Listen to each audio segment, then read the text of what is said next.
Kierima, Unanipa, Roberto Monge, Manawana, Suchitoto. I just want to say my name is Roberto Monge. I'm Lenkamaya from El Salvador, from a region in Suchitoto, which is close to, or heading on the way to Honduras. And just want to say I'm just so grateful for so many people showing up here today. Friends from near and far. I see someone from Portland, took the drive down, and a friend from Colorado over here. So we've got, and then of course Chief Chevez from Australia, and we got Vermont, Spokane, all over. So it's pretty quite amazing.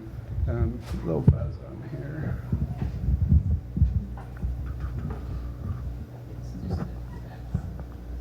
What's that?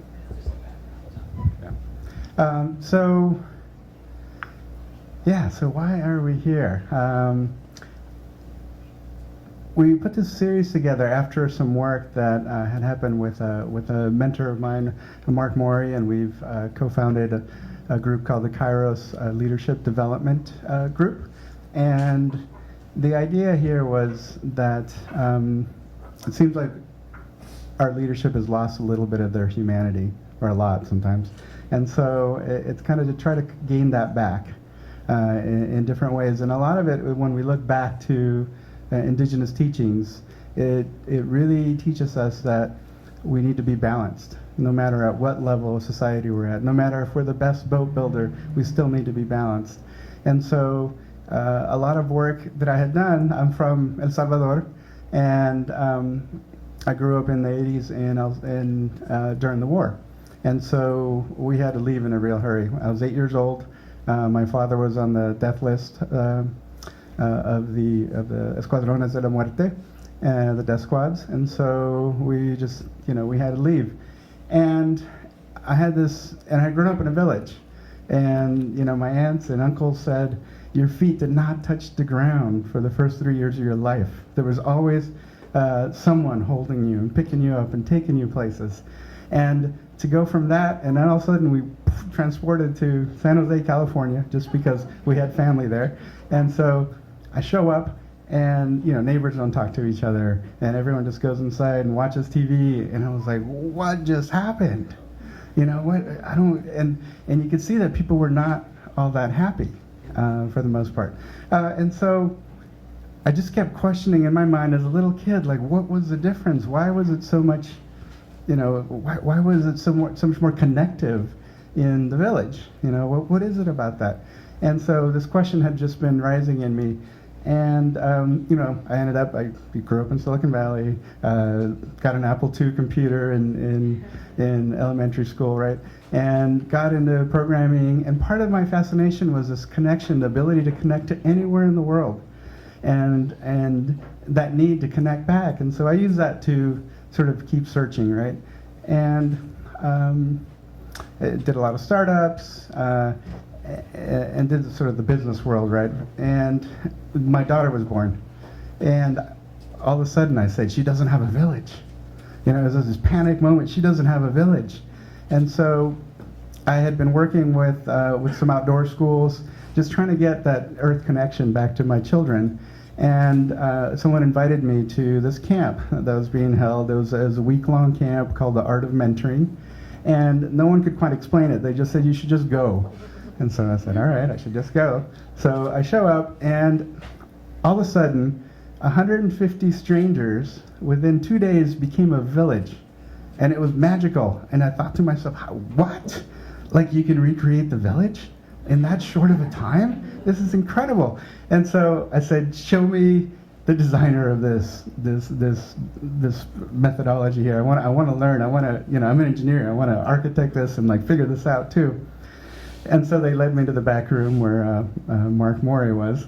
And he had been doing this internationally, going all over the world and working with indigenous teachers to find the essence of the teachings, and not necessarily take them or reuse them in the same way, but just to really learn the essence and then apply it in your own way, right? In your own way. And so I was just fascinated by this. And I went to him and I said, okay, I need to bring this back to one, El Salvador, because we've lost some of this now after the war, and two, I just came back from a corporate retreat, and it was like the most terrible thing in the world. And if you only had like 1% of this event here, it'd be so much better. Like the world would be better. And so we started dialoguing and thinking of ways to do this, and it's been a wonderful learning journey that we can actually bring humanity back to the workplace. And we also did a thing with Thea here at Telluride Ventures. So it was a bunch of accelerator companies coming together. And the first week, we had them light a fire together, but they had to do it with one match. And so all the people were like thinking about it, and where should we put that match? And there was a mentor there that was one of the founders funders of multiple companies. And when he watched them kind of try to light that fire, he said, that was the best example of what it takes to build a company and do it in a good way. And so it was just great to see this acknowledgement that these tools and techniques are super applicable to the workplace, to our homes, to our communities. And so, and then along that road, when we were exploring all this, my children were getting to an age where I wanted to acknowledge their growth. And one of them is called a rite of competence. And in the village, it wasn't necessarily done like at a specific age. It's just the elders would watch you, and then at some point, like the young women, they would start carrying water. So they would make their own clay jug, and then they would go to the spring and bring it back down. And so I was looking for a story to encompass it. And I had heard about Chief Chevez when I was in El Salvador, but we didn't meet there. We both are in exile, so we met in exile. And he told me a story of the human creation story, and it was such a beautiful story about balance and connectiveness to the world. And so we used that story for the rite of passage, and it's still, to this day, we still are gaining the benefits of what we did with her. And it's 6 years later, and so it was just so powerful to find my story, and using the tools that we worked together with Mark, and then to bring my indigenous past and to reconnect with all this all together. So it's just been a wonderful adventure in reconnection and rehumanizing myself, because I was also, kind of a zombie developer at one point. So I'm just feeling really awakened back to humanity, and it gives me so much hope that so many people are willing to start trying different things. We're at a critical point in humanity, and it's kind of that time for that Jaguar vision, that ability to see what's needed in the world and then just go for it. Because we actually don't have that much time. We can't sit too much longer and hope that some small changes are going to actually get us to where we need to go. So with that, I'm going to invite up Mark Morey, founder of Kairos Leadership Development Group, and great friend and a mentor of mine.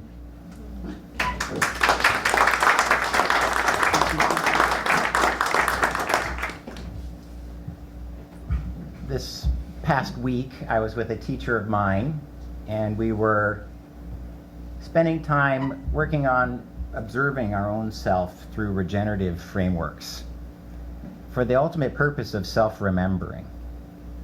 And so we were developing aims and thinking about our thinking and really studying what does it feel like to be most awake and present to who we are.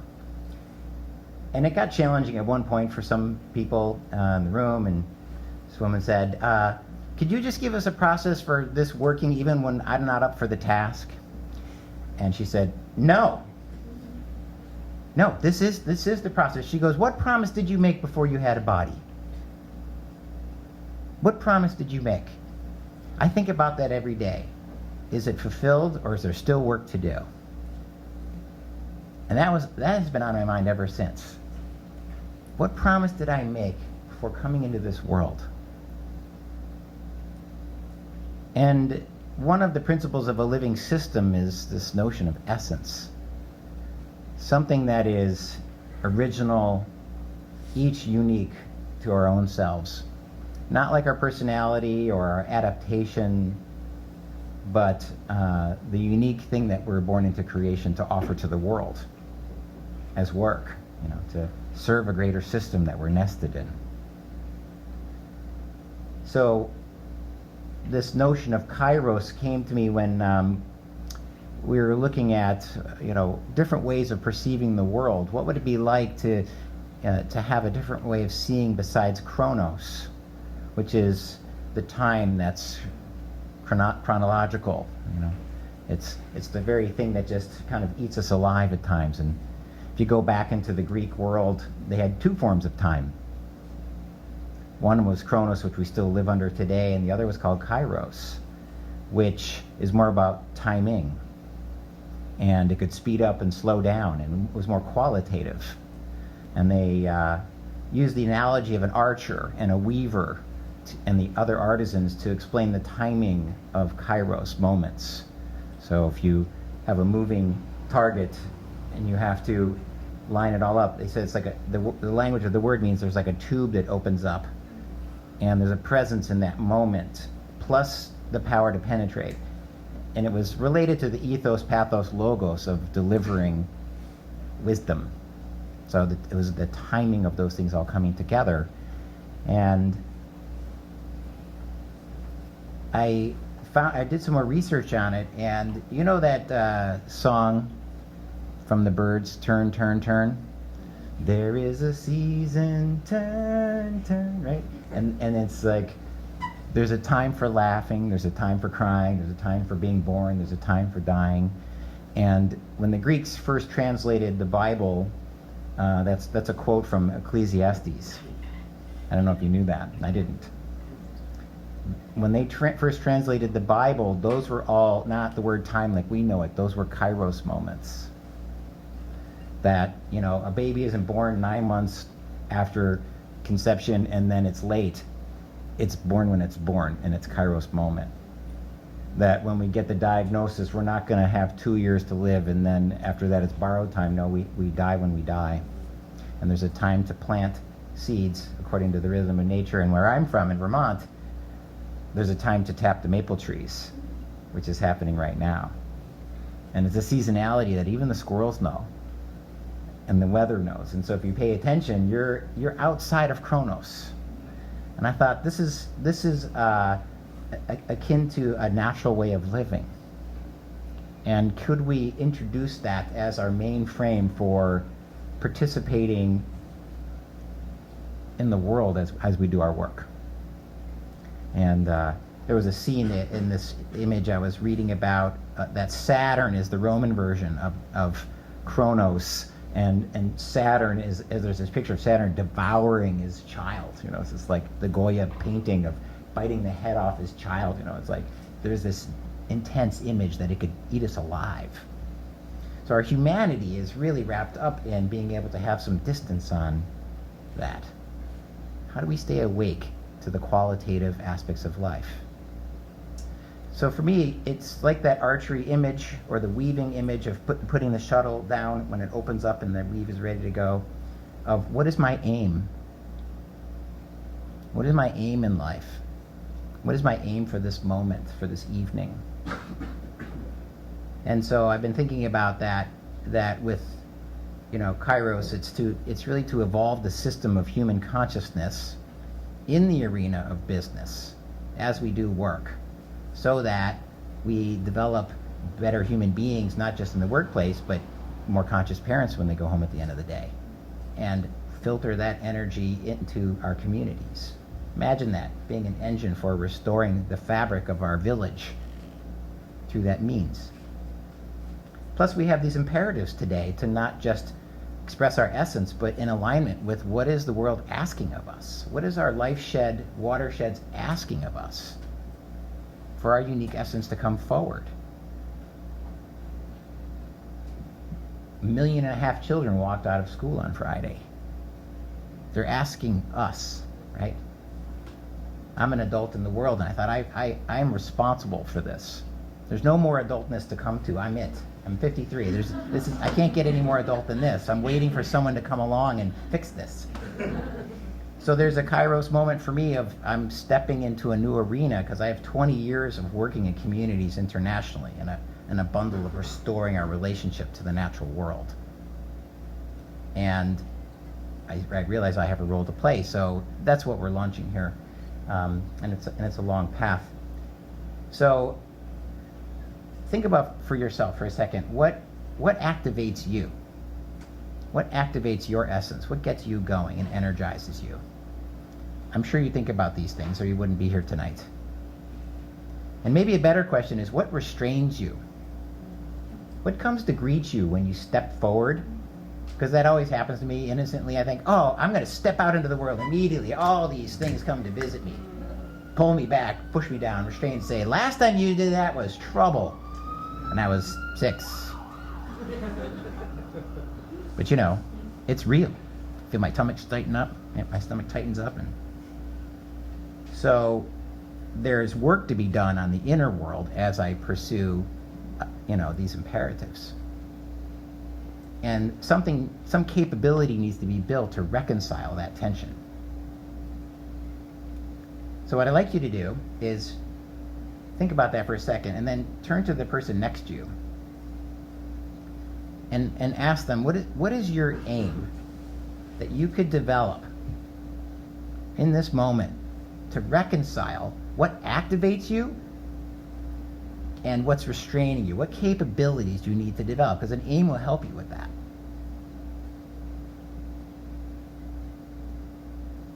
So go ahead and do that now.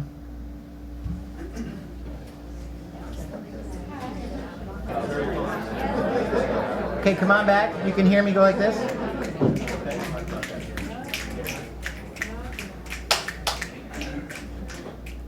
Great. So that was just charging up the space to awaken us, right? You're in the room. You're required here. So keep that in mind, what you're working on as you're listening. Notice yourself, your internal world, as people are speaking, as Chief Chevez comes up here, okay? Yeah, that self-observing and self-remembering as we go through this. So it's my honor to welcome Chief Chevez up here, who's traveled 25 hours to get here to share things that maybe has never been shared before. So this is a ripe and rare moment, a Kairos moment. Thank you, Chief Chevez.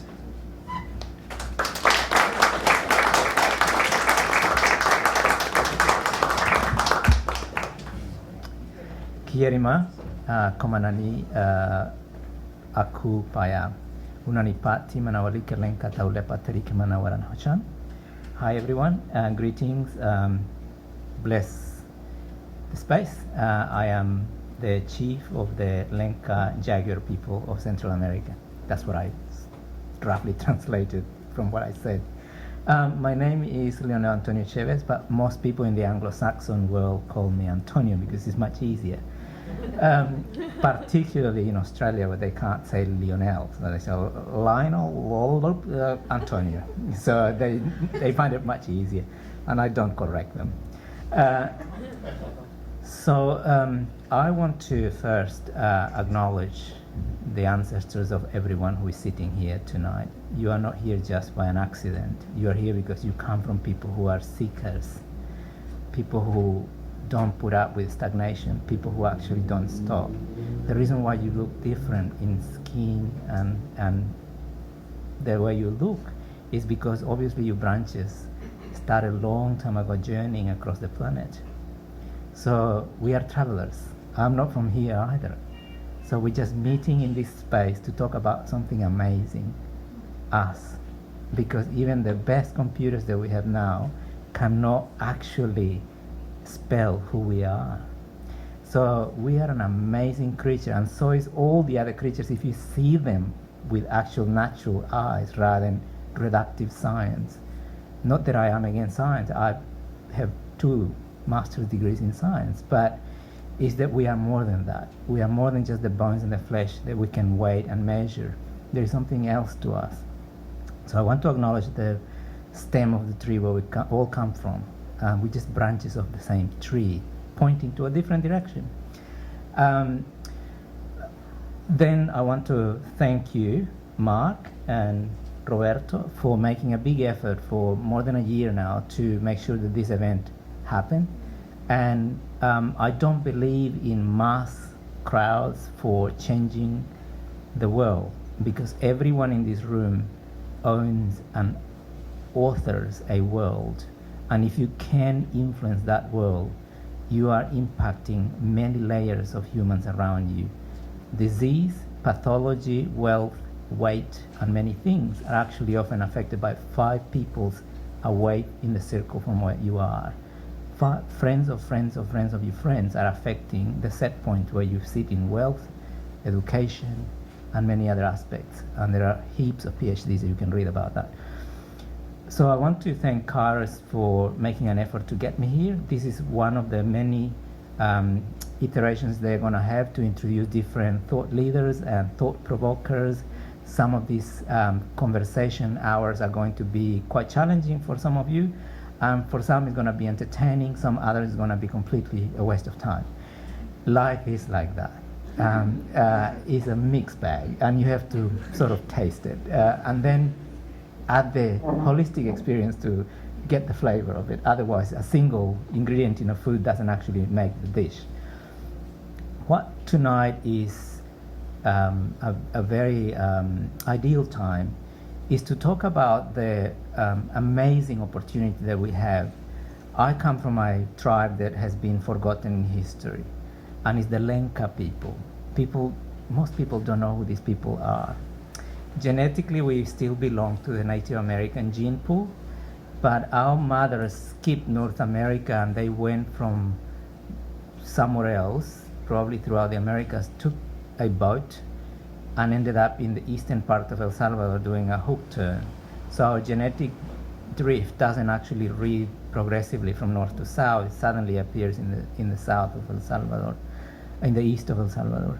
So we are the belt of the Americas. We are like the navel of that big land that goes from the northern pole to the south. And genetically, linguistically, and culturally, we are a multidimensional block because we appear in the planet so long ago.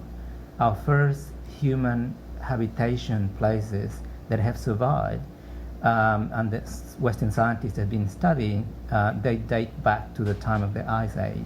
And there are caves like El Gigante Cave in Honduras, the Espiritu Santo Cave in El Salvador, and they date back to the Paleolithic time. So we've been around for a long time.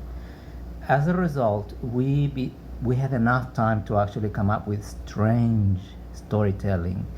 And I reckon it's a bit like the northern people in the Arctic.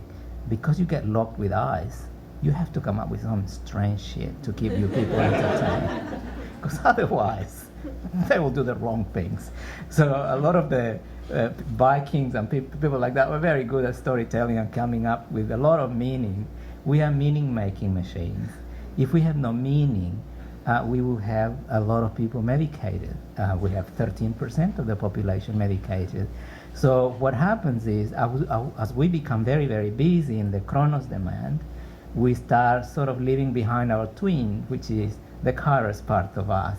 In the Mayan system, we have the annual tropical year. That was 365 days, the long year. But we also have a 200 and something Solkin year, which is the age of a pregnancy, which is the true years of birth dates of a human. So your cycles of internal world run by that small cycle. It is small, but it's got texture. It's weird. It's good. It's bad. It's unhappy. It's happy. It's all that in one, because that's what it is to be human. And then you have the more mechanical lock year of which we call the predictable 365 days year, which is the tropical solar year. So ancestors from all corners of the world have been trying to articulate this double track that intermesh to create what it is our functional mechanical self, our experience life, a utilitarian role that we have to play. And then the other weird shit that we have to do things every now and then, dance and put feathers and hang things and ornament our body because it means something to us. That is a beautiful part that we have that many other creatures don't have. Like Dogs very rarely will organize themselves in unions or political parties. We do. We create, and it's meaningless. It's just that we subscribe ourselves to give meaning. So one of the interesting things is I've been asked to participate in many think tanks, and I have the privilege that our family survived the annihilation of tribal leaders. The last one in El Salvador occurred in 1932, and it's called the La Matanza, and it's when the Republic released the army to shoot a lot of indigenous that were asking for land to plant corn. And to top it up, they captured the hereditary leaders of the central and western tribes, which were Pipil tribe people, which are Mexican stock, and they hung them as an example. So they lost their hereditary leaders. Our family is from the east, on the other side of the Lempa River, so we, by accident of geography, survived. My grandmother was very young. So we were able to preserve a lot of things. Since 1994, I integrated into 2 decades of the work at the UN with the indigenous people, 2 decades of indigenous people. And by 2015, we have reformed the Constitution of El Salvador to rewrite the preamble to recognize the First Nations for the first time since colonization. So it's been a lot of work. They tried to deny that we existed, so we sort of rubbed the DNA test on their faces and say we still exist and we are weird. This is our DNA test. And we are a misfit because our teachings don't fit the Mayan proper, even though we absorbed all the Mayan from Copan when their city collapsed and their monarchy collapsed. They ended up being our citizens. And we don't fit either the South, the Incas. We have a very strange thing, and the reason is because we were our creation story was elaborated by the wise ancestors, mainly matriarchal. So it's led by, the creatures are made by this female deity that comes down to do a project to build us, and she is almost ill-equipped. She doesn't have enough stuff. So I think just to illustrate the strange nature of the frame in which we were educated pre-colonial time, because we were not killed, so we actually can transmit the pre-colonial teaching. And we were the worst tribe to be converted to Christianity because the aspect of cardinal sin didn't exist in our knowledge. So it was very hard work for the church to tell us to buy into it, because they'll say, you know, you're a little dirty shit, you know, like you have a sin. I would say, sorry? Original sin? No. Say again, you know, like we just didn't get it. So it was really hard job for them to sell the idea. And the other thing that God was male and said, no, in this area, this is a female creator. Oh no, it is a male. No, it isn't. We know very well. So it was a very difficult thing. So the Lencas were sort of written off, like they were just like these hidden kind of disposable creatures, and they were left unreported to the king. So that we were hunted by hundreds, if not thousands. And when the blacks were dying of slavery and forced work in the Caribbean and in Peru, they would go to Central America and hunt the Lencas, brand them as cimarrones, and then they will put them in a galleon, in a boat, and send them to replenish the dying blacks. So our people was exported as slaves. Thousands. It's called the Cerrato policy. It was during the Cerrato policy. But what happens by accident, if we think of that way, or destiny? Our family survived. And one little story that I would like to share with you, there is a little leather bag there that Roberto gave me today, and it's got 6 little animals. The story is very cute, and it'll take too long to tell it as it is, so I'll give you the synthesis. The creation had been already finished. You people in North America were finished, and the people in South America were already finished. All that was done. All that humanity and the land and the animals and the things were made, but there was no land in between North America and South America. This was an island, which no wonder the North American Indians call it Turtle Island, even though it's connected to land. That lines up with our mythology where Central America didn't exist. Anyways, the long stories of the sky beings come, the tough workers, probably, you know, the hard boots and hard hats, and just build the whole thing to make the Lenca people. But to do that, they have to convince the creation council up there, and they were probably drinking in a pub or somewhere, And they said, we should create these other critters, And they said, no, I don't think so. We finished, it's done, it's all fine. No, I think there is space there, there is, that water can be separated and we can build their house and it'd be cute to build them. Anyway, they convinced the council, and the council said, only if there is a willing, true volunteer to do it, because we've finished what we've done. So there is this chubby woman, deity, in the corner. She probably didn't like the conversation, so she was off there. And she said, I'll do it. And I said, there is a volunteer, obviously, so we have to do it. So anyway, they put a rope, so you'll see that I wear a rope sometimes. And whenever I have to talk about her making, I have to wear this rope, because what they did, they put a rope around her breast, and they asked the Milky Way to tilt a little bit, and there is a dark hole in the Milky Way. And then they lower her down to come to Central America, where the land was already made.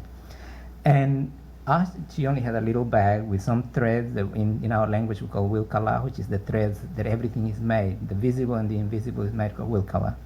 And she had those little in the handbag, and obviously handbags are very important. So then, as she was coming through the Milky Way, she reached out and grabbed some dust from the Milky Way, it will be useful. She arrived, and very quickly she put herself to do the thing and collected barks, roots, seeds, and leaves, and then she started making the poultice. And the maneki in the cave, you can go to this cave, it still exists, and is about to collapse. It's never been protected. We have requested protection, but it's very hard. So if you know anyone who is a great engineer, we can lobby the Republic to let us protect our cave of creation. Anyway, she came down and she asked nature to help her, and because she just couldn't finish the project by herself, and nature allows 6 animals to go forward and give part of their own gift. And then there were 6, so each one arrived and each one gave their own gift, and they arrived in a particular order, and they bestowed a little bit of gift that they have, not all of it, just part of it, to this mannequin until it was alive. Anyway, the project finished well, and eventually humanity, the Lencas began.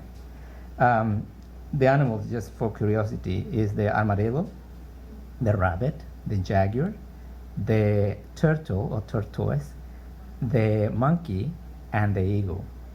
And they form the first combined gift for this little creature, which is supposed to be even cuter and better and more smarter than anything else individually. And it happened, and the rest is history.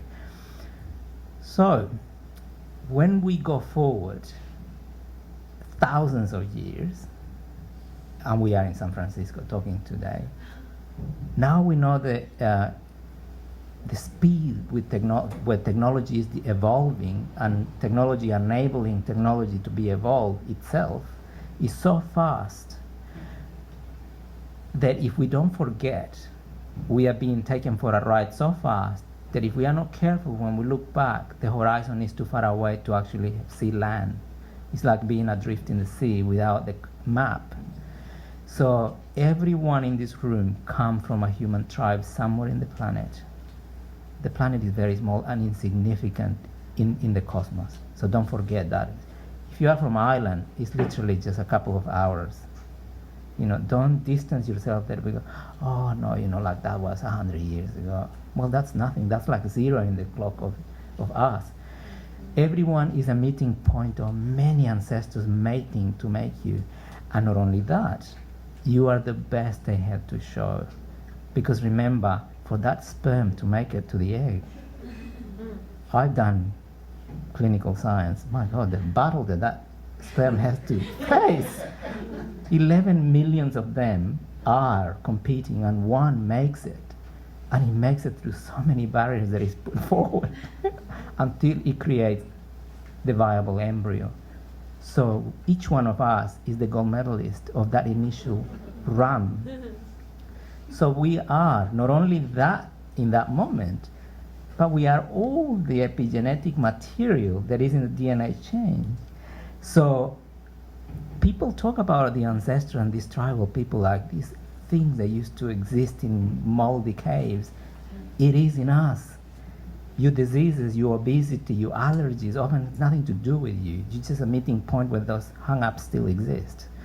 So my idea of helping and supporting ignition groups and ignition initiatives to humanize work, to humanize society, to humanize cities, and to humanize buildings and teams is because in our understanding of how humans were created, the message is encoded: you are more than you. You are the sum of many things, internal and external, from here and from there. So the dimensions, what is your north, your south, your east, your west, your zenith, and your nadir, is so immense that what only holds you back to reduce yourself is the people who can reduce you to a controllable size. Ideologies that can reduce you to a controllable size, or science that reduce you to a controllable particle. You're absolutely more than that. And this is very timely for us to have this conversation, because the horizon is moving so far from us, because we are asked to deliver faster internet, faster robotics, faster X, Y, Z. The list just keeps going. 5G is coming. Even the clothes will be telling my doctor if I am drinking the wrong thing, therefore the insurance will get that, and therefore they'll penalize me. Like, we are these particles being nudged everywhere for many reasons, and in some of those cases the reasons are not on our favor. It's for other purposes. I am not anti-technology. I love technology, but I love technology that serves us. We have one of the richest, strangest, wackiest ideas of technology, because the sky beings brought strange shit, and it's written in stones in our countries, and it's documented since hundreds and hundreds of years ago by you people in North America who went out and started scratching things that they saw in stones. So we can tell the stories of the weird people that came from the sky with weird tools. We borrowed that. Obviously, we created the first sweatshop, probably, have them there for a long time till they finished and left. But the point is, this time, this is our home. And we are humans, members of the living species. If we are not careful, we sign ourselves out, because we will burn ourselves out, because the speed what machines can do, we cannot do. So one of the actual things that you have to remember is that for the DNA to change, you have to breed so many generations for those DNAs to make small changes. So you can't change from human to superhuman in one generation, but technology can. We kill one phone every 2 years, and it becomes faster, bigger, weirder, and you name it, right? Things that I don't actually need to have in my phone are in my phone. They live there. So the point that I would like to remind you and to share with you is a point that I remind my citizens across the world, because I got citizens that still take the oath to our family as a tribal ruler. And I have some in the room. And one of the things that I remind them very often is, remember, just like technology, we are marvelous technology. We have 6 microprocessing units working in parallel, if you let it. But if I can convince you that you don't, I can reduce you to a very meek, weak, obedient piece of machinery. You are not. You are co-creators of this world, and co-creators in your teams, in your craft, and you are leading already, either leading the wrong direction to people, leading by the wrong example, or leading by enabling examples. I love the fact that I can provoke an outrageous reaction to you that will trigger you to stand up for what you believe and actually tell me off. That in itself has helped you to find your voice. So the idea that we all have to dance kumbaya and hug each other and have communal sex actually doesn't lead to finding your own voice, to finding your place, to finding your value proposition as a human, as a unique and yet relatable part of this human species, because that's what we are. Kairos is an initiative that is looking at how can we humanize ourselves, how can we humanize our ecosystem within, but also the people that we touch that we don't even intend to affect, and we do. So if we are a piece of land that's got the right minerals, that's got the right conditions, that's got the right care and nutrients, It doesn't matter where you go, things will actually grow, things will actually be viable. But if we become arid lands that depends on fertilizers artificially put in that, we are a temporary dead thing that someone else has the control to keep you alive. I think many of us are in leadership positions in corporate world. I get asked to work around the world. And one of the things that I find is the more we become technologically amazing, the more concerned people and leaders of people are becoming that they are unable to persuade and to inspire other people, because something is happening to us. It's almost like we are being shaped by the tools we are creating rather than the other way around. Hence the Kahneman's work in behavioral economics that you can read, you know. So we have to be mindful that we are the co-authors of this. And I don't want a piece of machine to write the lines of the paragraphs of my story. I want to write the book. I want the one that actually put the pen and the ink. I want to make those choices. I don't want to be told by the mouth of an algorithm. So many of you already work in that situation, and many of you have great responsibility, because the code that you are writing today will either enable people or disable societies in the future. I still look at little code lines that were scratching stones 10,000 years ago in Central America, and I derive great wisdom and great empowerment that makes me survive the exile, that make me survive the fact that I live away from my people, my culture, and my loved ones, and yet they have a direct power on me. Would the things that you do today empower people or destroy people? That's a good question to have. We have lost in many ways. It's not your fault or my fault. It's part of history. Every era of wisdom is followed by a dark age. Dark age of wisdom is coming. It's inevitable. Every enlightenment is followed by the dark ages. What are you ensuring that is not lost in that dark age? And when the dark age comes, it doesn't come with a warning.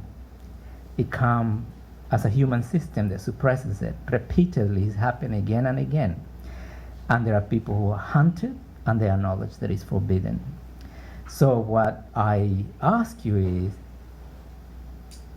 go beyond the things that you produce, the trinkets. Because currently our whole knowledge is based on things that we write in software. It'll take a little stupid flare from the sun to erase all databases in the planet. And no one will have any idea how to even start their car, because the control wouldn't work, right? So if we are not careful, we will end up outsourcing everything, and also our meaning. So the idea is reclaim the meaning making to your own authorship. And to do that, you need not just data. Data is okay, you're great, you're the Western world. You invented literacy. Ritual in a community of humans and in an ecosystem that reinforces who you are as the essence, not the name, surname, and date of birth, which is what the West mind is concerned with. You need to have a special place, a rock that means something to you. I know it's a piece of rock, but that rock that means something to you, where you met the loved one, or where you went when you were diagnosed with something, or where you had the courage to do something, that rock meant something to you in that moment. Go and honor that rock. Even if people think that you're stupid, that's their meaning that they are making about the world. Your meaning is more positive. So who cares if theirs is negative? At least you're actually generating good endorphins in you, self-esteem, right? So my invitation is that use cohorts, use groups of humans around you, and cultivate yourself. Prepare yourself just in case. Because wouldn't it be great if one of your descendants in 1,000 years is quoting you as one of the ancestors who makes sure that something that is important to humanity was not lost, like I do. When I have long sessions, I unpack pretty detailed stuff, and I never met these ancestors. And nevertheless, their effect is palpable and live, invigorating for me, and enabling from people that you wouldn't believe, because part of my work is in leadership, neuroscience, and terrorism. So they are almost unreconcilable fields. And yet I can draw from all that to be able to enable work that build rather than destroy. That's a very powerful tool to have. And each one of you is actually producing tools. Some of you are refining tools that will kill people in the future because in themselves is baked the immorality and the unethical use of it. Some of you are actually resisting and saying, you know what, my tools are going to have some breaks in it, or at least I'll make sure that I, to myself, leave a back door for something. I truly believe that the west coast of the United States has always been this strange place. It doesn't surprise me because in our philosophy, wherever there are tectonic plates that are torn apart, monotony cannot exist because the earth is tearing itself and shaking. So we say, oh, they got impatient spirit, these people, just like the land where they live, because the land shapes people. My grandfather used to say, well, that's because their spirits know they can go like that tomorrow, so they actually need to have flavor now. And I take a bit more positive view. That is because the earth is a bit, is constantly almost dancing. So is the mind and the spirit of the people that inhabit tectonic plates that are always moving. So you have that non-rigidity to adopt the spirit of learning, the spirit of curiosity, that childlike spirit, and play with ideas that though might be dangerous, like we do when we are little, playing with fire. At least give it a go, rather than being indoctrinated to reduce and to become this tame little critter that will be controlled by a little robot, because you definitely are too imperfect to be running yourself. So we need to give you a religion, legislation, and all kind of a medication on top of that, so you can actually be who you are. It's the opposite. We are far more powerful than that, but we need to introduce the processes of constant emergence. If we don't create processes and rituals with our like-minded people, not cults, because cults actually do the opposite. Cults kill your ability to grow. They just put you in a box that's very tight and you have no permission to talk back. This is the opposite. You are an emerging nature that will never stop. Even after you die, your nutrients will become trees and other things. So we never die. So why would you relinquish that process too early? It's never too late to continue emerging. And the idea is that through enabling processes of growth, that you have people bearing witness of who are you becoming constantly, you get to appreciate all the dimensions that make you. We are just like, it's almost like we are part of the Milky Way. You can't separate the star in the Milky Way because they all glow with each other. And it's the number of them that make that beautiful road where the souls go back home. So if we can become constellations rather than lonely stars. But to do that, we need the contrast, the dark sky, and we have plenty in the world today. But we also need courage to shine and stand out in the dark void and say, you know what, I might be the most weird person in the planet, but in that weirdness and unusual, inheritance, with an extra ear on my back, I'm going to add value in my way. And I'll make sure that every now and then that extra ear does something useful. Like, it's there for a reason. Find a reason. Use ingenuity. We are an amazing creative tool. And that's in many of the mythologies that we call it, how our ancients, without the modern technology, without scanners, without fMRIs or satellites of the UN or anything, they were able to somehow weave people through narratives and narrate people into existence. But to do that, you need other people with you. The app cannot do it for you. The app is just a means to get you with other people. I, every now and then, get asked by people in Google and Tesla to talk, and this is one of the things that they are asking. A lot of people in the tech are saying, we love our thing, we don't hate it, but we can feel it, that we are becoming more at ease with the mechanical things, and I am starting to resent talking to people. That's not right. So they are waking up and saying, it's shaping me. So the reason why I put my support behind Kairos initiative is because these type of conversations are going to start affirming a lot of your own feelings that you're already having. You want to continue being who you are and more than that. And when you go, you want to go back and see the peaks that you claim. And when you look that, you want to see little flowers and little fruits, trees with fruits that other little critters can live on.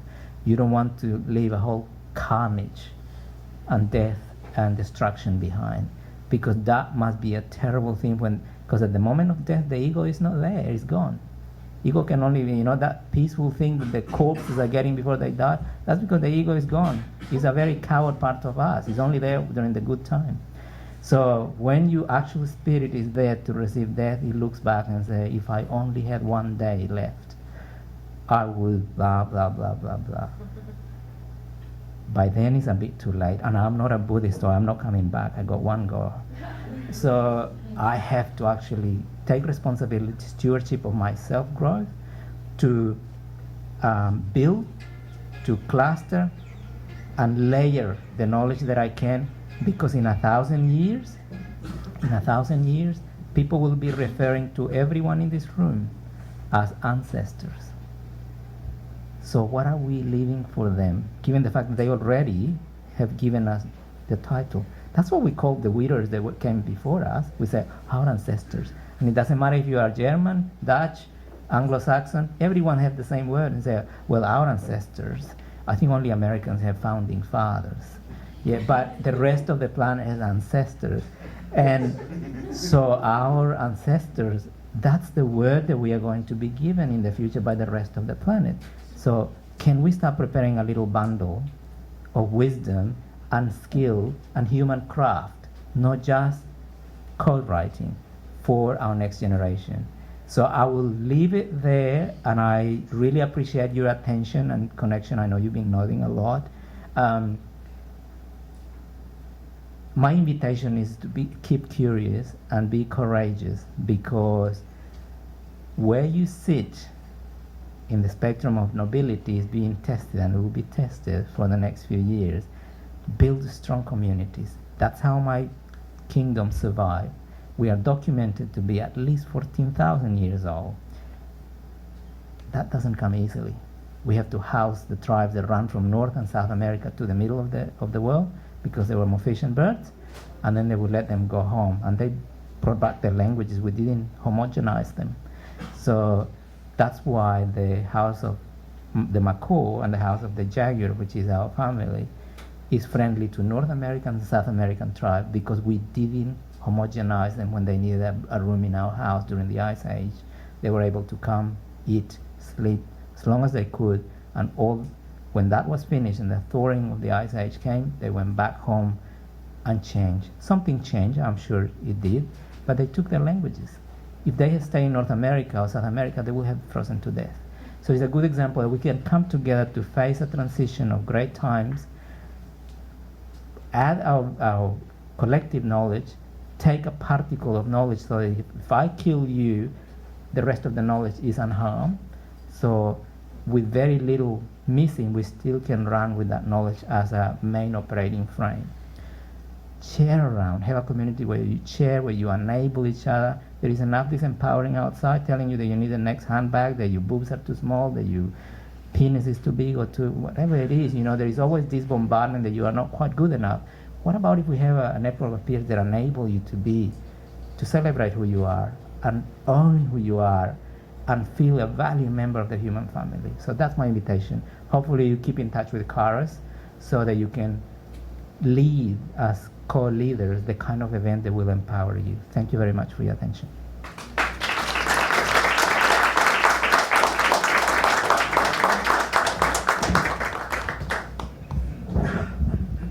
All right, thank you. Thank you for those wise words and for coming here and just helping us look back to our past. I think there's so much wisdom there that's completely applicable, and a lot of it is really high technology. One of the interesting things is a lot of the Lenca lands do not have high pyramids or big structures, in a way, because instead of doing that technology, they focused a lot on human technology. So how do we get these disparate groups of people to actually work together to keep their languages, to keep their traditions. So in a way, sometimes like the mission kind of represents that to me, because I can't, when we came here, it was a little piece of home for me, and I saw that for lots of different groups.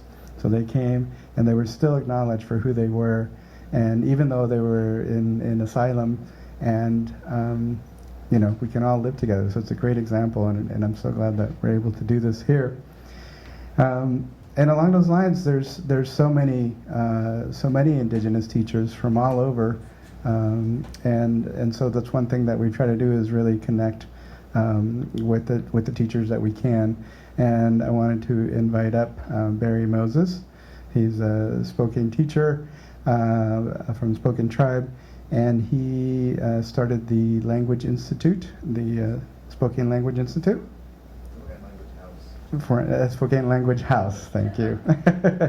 And so he is on he's on a mission he's got a Jaguar vision to really save his language, because even being here in Silicon Valley, right, there's so many programming languages, and each one it's a specific need, and it carries a specific way of doing things. And so that's it's the same with languages, is our worldview is tied to that. So, so I want to invite you up and maybe share a little bit about your work. Yeah. And why don't we start taking seats, probably? Yeah. Mark, you want to come up also? Yep. Yeah.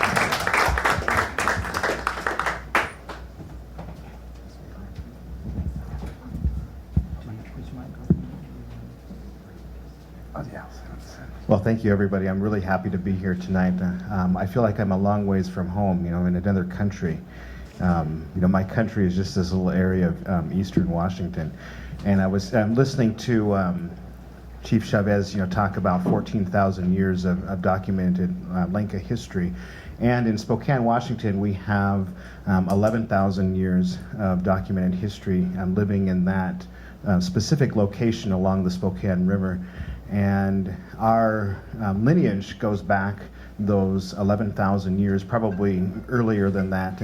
And in those 11,000 years, and of course my focus, as he said, is language, Spokane language, which is part of the larger Salish language family. And that lineage has continued unbroken from 11,000 years, actually until 1956. This is an interesting year, and the reason that year is significant is because my great grandparents lived in a camp, almost what they would call like a migrant worker sort of camp outside the city of Spokane, and they would sort of come down into town, to work in the rail yards or in the apple orchards or whatever. But essentially, they lived in a cohesive native village in that environment where they were daily speaking the language, they were practicing ceremonies, they were doing food gathering, essentially living in that lifestyle that had existed for 11,000 years up until 1956, when my great-grandfather passed away, and they all sort of abandoned the village and came down into the city.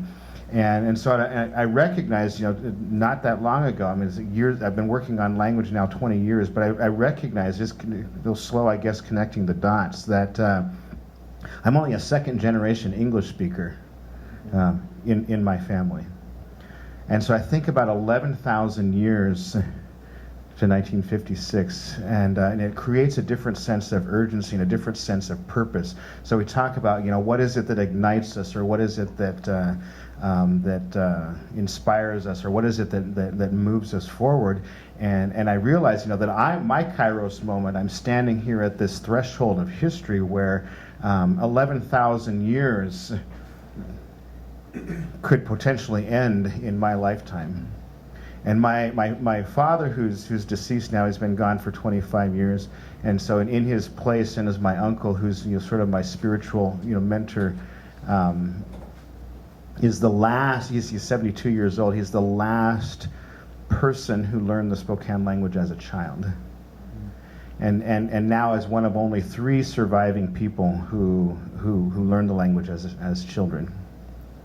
And so I've come to my moment and the vision that I'm putting forward is that we're actually creating what's called a language house, and we're sort of in the beginning stages of doing an inventory of the language, collecting all the pieces, summarizing all of the previous documentation, and we're going to be actually building a physical structure, a house, where people can come and live 24/7 for 1 to 2 years. It's kind of a different vision. Talk about recreating the village, literally recreating the village, and where they'll be immersed in the language, and then as adults, and then potentially then be bringing children into that system.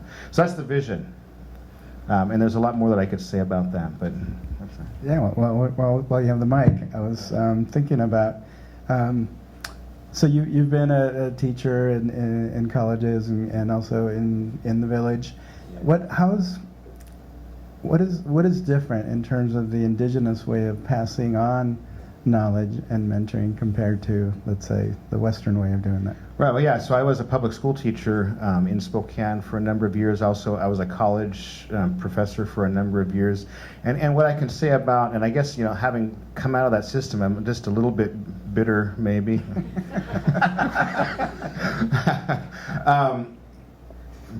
Education, really is an extension of the Industrial Revolution, of these, is very, and I can't remember the exact quote, but the whole gist of the Industrial Revolution was creating things that were identical, replaceable parts.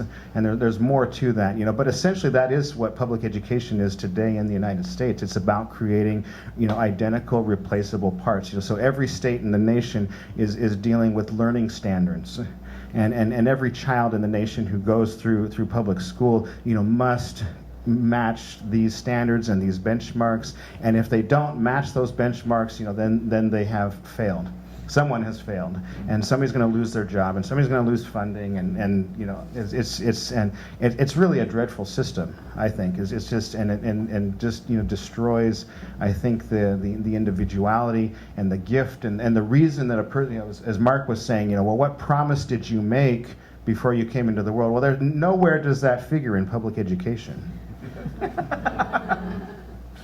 Whereas an indigenous model of education really is using the village, the elders, the spiritual teachers, and you have a child that grows in that environment, and they're being observed by 100 different people who are each one observing and watching, feeling, experiencing, seeing who this person is as he or she begins to grow up, and saying what are the gifts that this and propensities and values and talents that this individual is bringing. And then mentorship then becomes about giving opportunities to that child that complement the gifts that they're bringing into the world. And so it's really a heart-centered, spirit-centered approach to education, not so much about making sure that we measure up to any sort of benchmark or standard or replaceable anything. And if you don't think, that education is sort of this, replaceable, thing. I worked in the community college system in Spokane, Washington for a number of years. I sat on probably 20 different hiring committees through that process. And literally every position that we sat on, that we interviewed for, was just a list of qualifications or credentials or whatever, and in those beginning stages, it literally did not matter whose resume was sitting in front of us. It did not matter. Did they have these minimum qualifications? Yes or no? And if they don't, throw them out in the wastebasket. So this is the society that we lived in. And now I'm edging into a soapbox, so I'm going to stop right there. Again, I'm not totally bitter or anything. This one's to you, Chief Chevez. He talked a bit about the creation story, and one of the animal energies is the monkey. So the monkey's super like creative, innovative, trying out stuff, working with tools, and I think at the moment our culture is very strong and monkey, and so there were tools in the village. If someone was too strong in one particular thing. So I'm wondering, what would you do with Mark Zuckerberg in the village? Well, I think to probably put it in a wider context is that the irony is that in the Western mind, individuals are individuals, when in fact from a biological and neurophysiological perspective, we are the product of the people that affect us. So that's the whole premises of behavioral economics. You can be the greatest person, but if the system in which you operate is dodgy and it's got perverse incentives, that's what you will become. So let's be careful what we become, because someone said, I can't remember who, be aware who you're becoming in the pursuit of what you are chasing, right? Because often the price you pay, you become this monster. I'm not saying he's a monster. What I'm saying is the systems are a system of, is a commercial system that generates wealth, and wealth, when it goes public, has investors, and investors want their 10 or 15% or 25% return. And in the American mindset, apparently it always goes up, so it continue, which is unsustainable from my mathematical perspective. Is unsustainable. So the price is that morals are left behind, humanity is left behind, because the number becomes the obsession, and that creates a lot of bias, cognitive bias, that lead to people to create very inhumane systems where basic humanity is lost. So I think the monkey is in the Mayan system and in the Lenca system is the patron of scripture, documented history, and patterns, like science that can be patterned. So what happens with that is actually a counter to the subjective world, which is the tortoise. So the point there is, if you become this little person, happy-go-lucky, never works, never learns anything, doesn't work hard to do anything, and becomes very tortoise, and soapy, and no assertiveness, is also not of use. That's just a polarity of the inverse of the monkey. The problem is that at the moment, wealth is made through figures, and figures is math, and math belongs to the monkey. So we reward kids for a number to compete with a little kid next to them at school, and then beat that kid, get the best number because it gives scholarship. So we have perverse incentives from preschool. So we cannot blame that person, and this is very relevant if I have an extra minute, because in my field of terrorism prevention, if you truly talk to people who actually are experts in this, in Washington DC or anywhere in the world, if they truly actually deserve the piece of paper they got, they know that more than half of terrorists are made by the society where they become.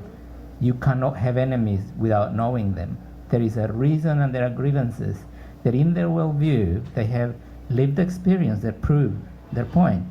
So it's an interesting thing when we see the Zuckerberg thing, like, is the individual sole responsibility, or where along the system are the perverse incentives to create that kind of member of our human family? And the reason why they're getting communities to commune together is because neurobiologically we are wired to grow together. We are pack animals, and when we are pack animals, suddenly our mirror neurons, our empathy circuits kick in, and we say, I wish I could do that, but shit, I like that person, and this shit is gonna kill them. So it makes you tame some of the instinctual, more primal urges that are easy quick fix. So we learn to delay gratification. We learn to look at implications beyond just the wallet. This is why you need to have a community that you feel and believe that you belong to, because it's that belonging perception of self. My good friend at UCLA wrote a book called Social, I think it's Matthew Lieberman. And it's the fact that our brain will change the behavior if it believes that it belongs to that group, and that decision will affect that group. So you need to have your own community, not just the professional community you belong to, but if something happens when you become the boss, your chemistry in the brain changes. So suddenly you can make more decisions that are a bit more in the spectrum that before that. There is a switch chemically when you become the perceived boss of a group of people, and we are not going to talk about that tonight, but there are implications. So always create a little gap that you need to know. Create seeker and the learner in you, while at the same time own your mastery area that you have. Because as long as you have that dance in between, your chemistry is actually working beautifully. It's like the gills in the fish, they constantly sift water for the oxygen. But if you think that you are there, that's extinction. So Mark, I was really glad to hear today that you've accepted the adult hat. That it's your responsibility. So what are you going to do? No. I'm thinking that you've worked a lot with youth and rites of passages, and you've worked a lot with leaders of tech companies and different areas. And I'm wondering, what do you think we could do to help them put that adult hat a little earlier than you? Well, the they in that sentence is Just leaders, leaders in general. people in general. To return to some of the human blueprint of how these stories are being told, we can draw clues from the interdependence of relationships. And there was a saying that a friend of mine said that he was misbehaving in the community, and somebody, like an aunt or an uncle, bumped into him, which had a different role than the parents. The parents had this role of unconditional love, and it was the siblings of the parents that created the discipline. So they never had a conflict there. So that the auntie and uncle was kind of the tough auntie and uncle. But one of the things that they said is that, hey, don't act like you don't have relatives. Don't act like you don't have relatives, because someday you'll need them. And that's been a powerful thing that's stuck with me. So what would it be like to raise your children? I mean, I think long term, a lot of the time, systems changes like a 200-year plan. So it's unsexy in a way. It's a ton of work. And it's a ton of discipline around maintaining that aim for generational wisdom. So, to clarify, today's not my first day of accepting responsibility.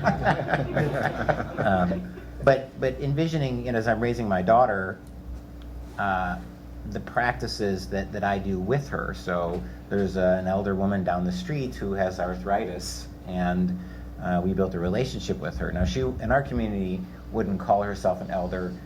She's a person of the village, and but we adopted her in that way, and so we have created obligations with her, where we show up for her in her life, whether it's a good time or not. Or if I was planning to do something else, but even need some assistance, and so we feel that rope pull on us, and in that way, our self-determination, our independence is trumped by the love that comes from assisting somebody out of service.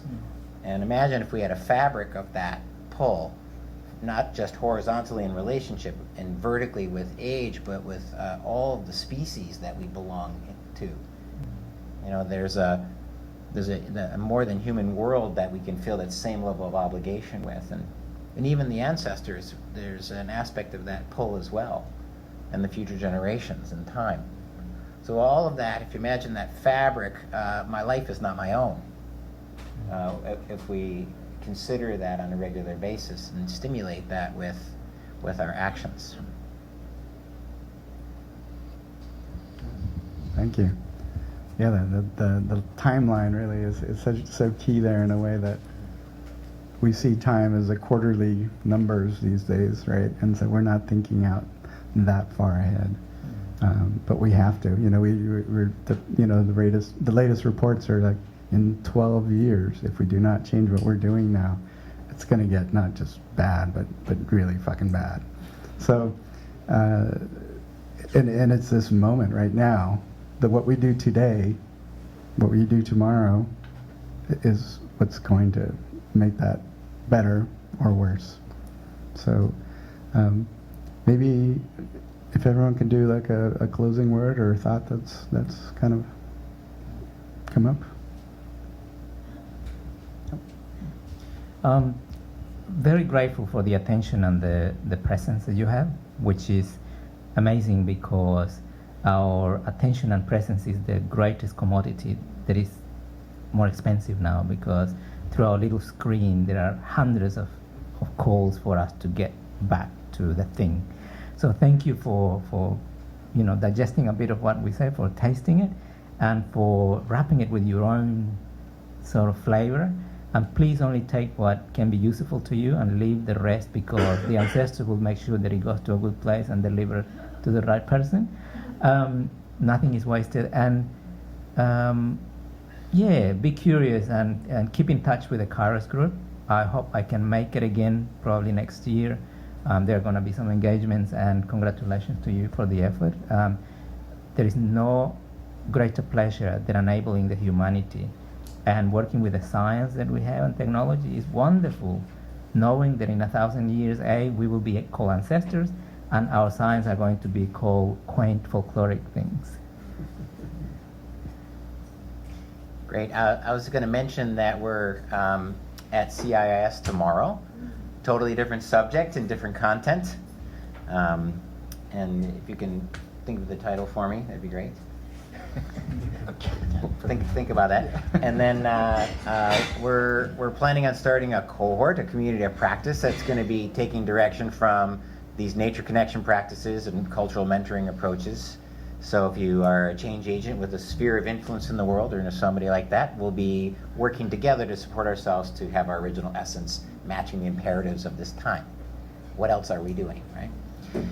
And if you want a recording of this video, put your name on the mailing list. We're going to be sending it out. We have a beautiful recording. Thank you, Michael. And so we're going to keep putting ourselves out there, and I bless you all to do the same. I got the title now. Ice Age Wisdom. I use my technologies, it's not too bad. Cosmology, Matriarchy, and Sacred Medicines for Managuara, Central America.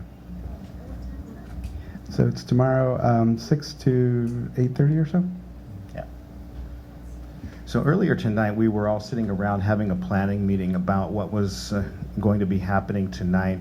And we've heard mention of this Jaguar vision, and we don't really have an opportunity, I think, to get into all the details right now about what that means.